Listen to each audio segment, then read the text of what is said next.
जगत में ज्योति होकर आया हूँ, हाँ, ताकि जो कोई मुझ पर विश्वास करे, जो कोई मुझ पर विश्वास करे वह अंधकार में ना रहे। अंधकार में ना रहे। ये बहुत कंट्रोवर्सी वाला विषय है। आप आत्मा में जन्मे हैं फिर भी अंधेरे में हैं। आप आत्मा में जन्मे हैं फिर भी अंधेरे में हैं, क्योंकि आपके पास वो फल नहीं है जो प्रभु को चाहिए। आत्मिक जीवन वाला फल तब आएगा जब आप प्रार्थना में मजबूत होंगे, जब आप वचन सुनते हैं, उस वचन को हृदय में, दिल में जमा रखेंगे। क्यों? वचन पे जोर दिया जाता है।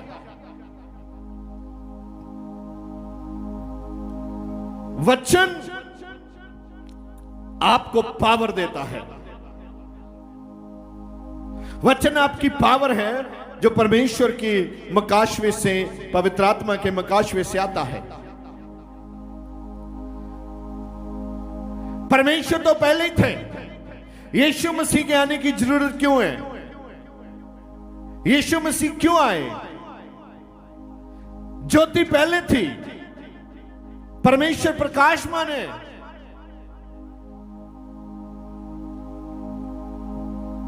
मनुष्यों से बात करने के लिए एक मनुष्य चाहिए था। लोगों को पैगाम देने के लिए एक उन जैसा व्यक्ति चाहिए था, लेकिन वो पवित्र होना चाहिए था।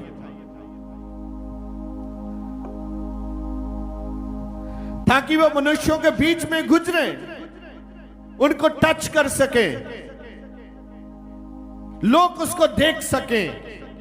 यहोवा को ना तो कोई टच कर सकता है, ना यहोवा को कोई देख सकता है।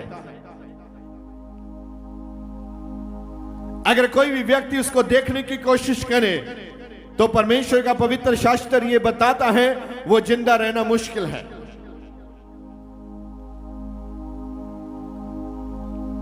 और यीशु मसीह आए ताकि आप जिंदा रहो और बचाए जाओ। परमेश्वर आपसे फल चाहता है, ये याद रखिए। कुछ लोग यहां बैठे हैं, वो बीमारियों से चंगा होना चाहते हैं, अच्छी बिजनेस चाहते हैं, अच्छा प्लेटफॉर्म चाहते हैं, उड़ना चाहते हैं, सब हो सकता है। लेकिन प्रभु को फल चाहिए। आप बहुत प्रकार के फल दे सकते हैं। जब आप फलदार नहीं हैं, लो मैं आपको एक आपके कल्चर की बात बताता हूं। अगर आपके घर में कोई बहू है जिसके पास बच्चा नहीं है, तो 4 साल के बाद, 5 साल के बाद, 7 साल के बाद देखो उसको घर में ट्रीट कैसे करते हैं।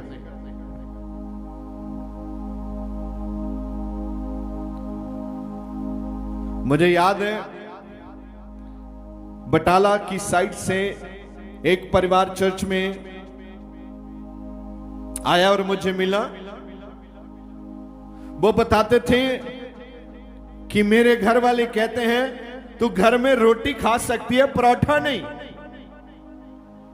मुझे पराठा नहीं खाने देते। मैंने पूछा क्यों? उसने बोला क्योंकि मेरे पास बच्चा नहीं है।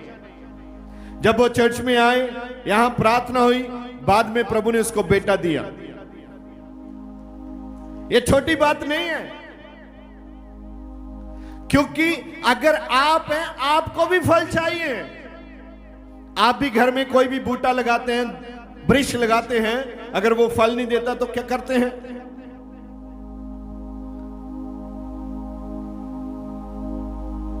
काट देते हैं। आपको नहीं चाहिए।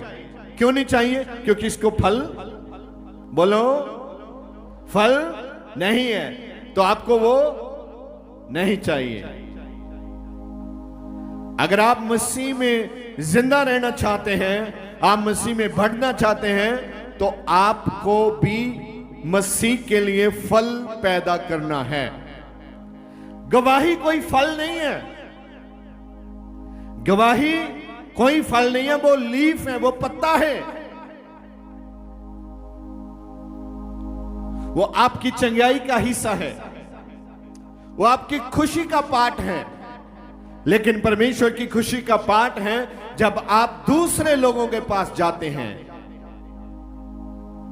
वो फल है, पादरी को मालूम हो या ना हो,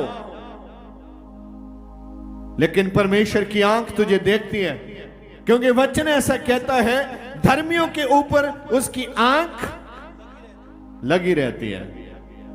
आप बोलेंगे इसको एक बार? धर्मियों पर उसकी आंख लगी रहती है। दोबारा से बोलिए। धर्मियों पर उसकी आंखें लगी रहती हैं। धर्मियों के ऊपर उसकी आंख लगी रहती है।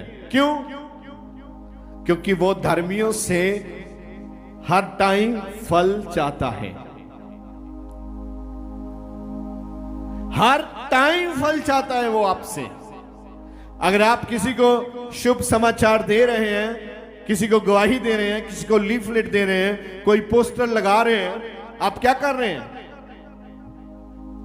वो फल है। परमेश्वर उससे खुश है जो परमेश्वर की महिमा के लिए काम किया जाए।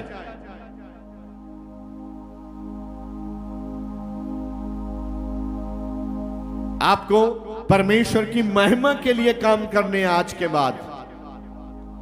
अगर आप चाहते हैं वरदान आए, वरदान आएंगे, लेकिन वरदान लेके करना क्या है? अगर आप फल नहीं देते, अगर आप रेडी नहीं हैं,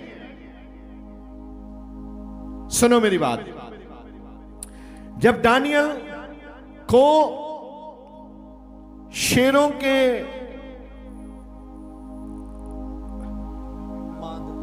शेरों की मांद, हाँ मांद, बिल्कुल ठीक है, वो शेरों की मांद में उसे डाला गया, क्या उसे पता था कि उस मांद में वहां स्वर्गदूत पहुंच चुका है? नहीं। जब उसे डाला गया शेरां दे घुरने विच, मांद विच पाया गया, तद उन्हें उत्थे जाके पता लग्या इत्थे तो स्वर्गदूत आए हैं।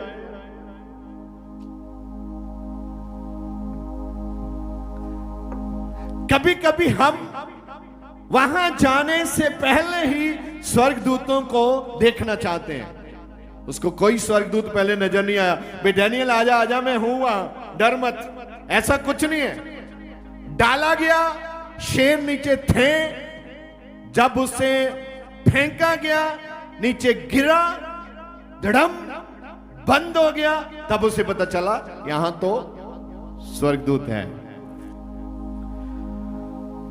फल देने वाले व्यक्ति की परमेश्वर रक्षा करते हैं, बोलो आमीन। आपको लगता है लोग हमें बट्टे मारेंगे, लोग हमारे लिए बातें करेंगे, इससे अच्छा है किसी को बताए बिना ही चुपचाप चर्च जाओ, आके सो जाओ, चर्च जाओ, आके सो जाओ, कुछ करने की जरूरत नहीं है, क्योंकि आपके अंदर एक डर है, एक भय है, अंधेरा है। और बाइबल कहती है, यीशु ने बोला मैं ज्योति बन के आया हूं ताकि तुम अंधेरे में ना रहो। आत्मा में जन्मे हैं तो भी अंधेरे में है।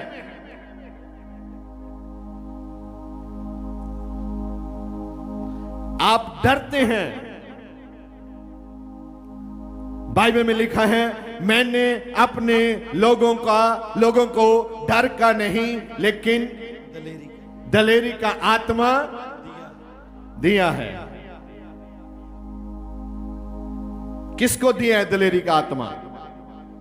डैनियल के पास क्या था? दलेरी का आत्मा था, इसीलिए उसने ये नहीं बोला अच्छा चलो छोड़ो यार, मुझे जरूर शेर खा जाएंगे, क्या फायदा होगा, छोड़ो मुझे, मैं आगे से प्रार्थना नहीं करता, और दसो और बताओ क्या बात है, इतनी बात है, नहीं करता यार, क्या बात है, क्यों मार रहे हो मुझे, जाओ राजा को बता दो मैं मान गया हूं।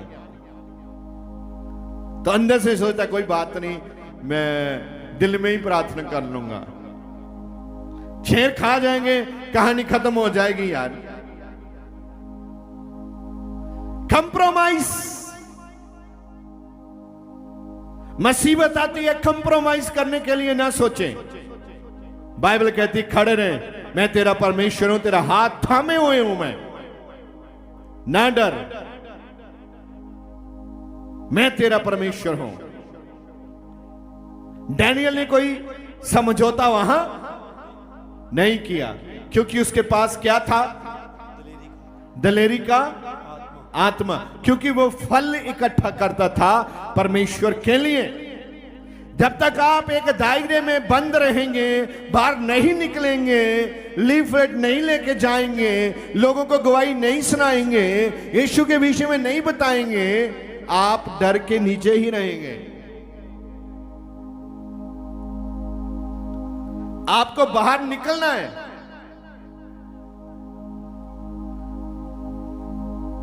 बताना है जाकर, हां भी भाई आओ, की हाल चाल है, आओ थानू आज एक गल सुनाइए। मैंने यहां बहुत लोगों को जानता हूं, सुना है, जिन्होंने बहुत सारे लोगों को परमेश्वर में लाने के लिए उत्साहित किया है। उत्साहित आप कर सकते हैं क्योंकि आपके पास गिफ्ट है, आपके पास परमेश्वर का अनुग्रह है, आप इस काम के लिए बुलाए गए हैं, आपको चुना गया है। लेकिन आपको चुना क्यों गया है ये आप समझते नहीं। आपको लगता हो संडे आ भी गया, फिर जाना पड़ेगा, इतनी जल्दी संडे आ गया इस बार। ऐसा करते हैं, काम बहुत है, ऐसा करता मैं रहता हूं, तुम जाओ, घर वाली को भेजते हैं, तुम जाओ।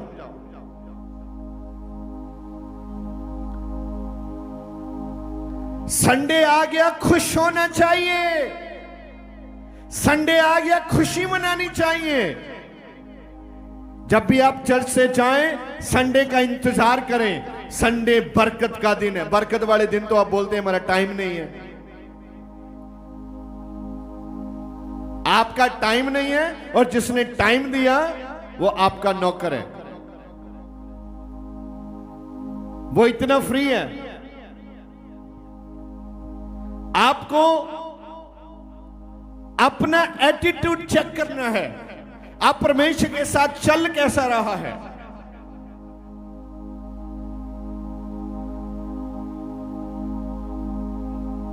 आप अपनी तरफ से बहुत इंटेलिजेंट बनने की कोशिश कर रहे हैं, लेकिन बाइबल में कहता है जितने भी इंटेलिजेंट हैं वो सारे क्या हैं?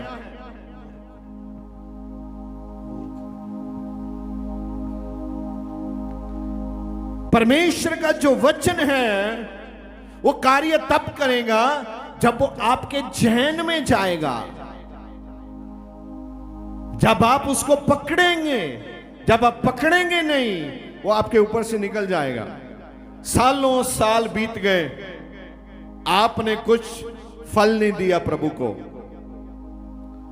महीने बीत गए, फल कहां है? कभी कभी आप जब प्रार्थना करते हैं, आपका पूरा ध्यान अपनी ही जरूरतमंद चीजों के ऊपर फोकस रहता है।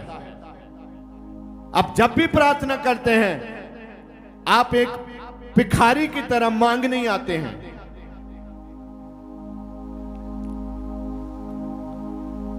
पिता से मांगना गलत बात नहीं है, लेकिन हर टाइम मांगना भी ठीक नहीं है। कहीं उसको ऐसा ना लगे ये पुत्र नहीं भिखारी है।